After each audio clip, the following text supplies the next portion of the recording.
మీది ఉమ్మడి కుటుంబం, ఇప్పటికీ మీరు నాకు తెలిసి కలిసే ఉంటారు కదా బ్రదర్స్? బ్రదర్స్ ఒకటే బ్రదర్.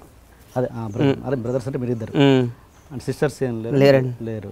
సో చెప్పండి, ఉమ్మడి కుటుంబంలో ఉన్న గొప్పతనం ఏంటి, మీరు దాన్ని ఎలా ఎంజాయ్ చేస్తున్నారు, ఎలా ఇప్పుడున్న యూత్కి మీరు అది ఎలా మెసేజ్ ఇస్తారు? ఎప్పుడు మా అన్నకి నాకు నీది నాదని రాలేదు సార్ ఇప్పటివరకు, రాదు కూడా ఏమో. అట్లా శివబాబు బండ్ల అనే మావాడు, అవును, ఇప్పటివరకు మా ఇద్దరికి రాలేదు, అది రాదు కూడా ఏమో. ఎందుకంటే ఇక మా పెద్దదానికి మా అన్న బిడ్డకి పెళ్లి కూడా చేస్తున్నాం, నెక్స్ట్ ఇయర్ ఇప్పుడు చేస్తాం కాబట్టి మాకు ఇక రాదు. ఇక మేము అందరూ అనుకుంటారు నీది నాది, అట్లా మా ఇద్దరి మధ్యలో ఉండదు మాకు. మేము అట్లా మా అమ్మ నాన్న మమ్మల్ని అట్లా పెంచారండి. ఓకే, పిల్లల్ని కూడా అలాగే అనుకుంటున్నాం. మన చేతులు ఏమని సార్, మనం ప్లాన్ వేస్తే భగవంతుడు మాస్టర్ ప్లాన్ వేస్తాడు, మన చేతులు ఏమని చెప్పండి.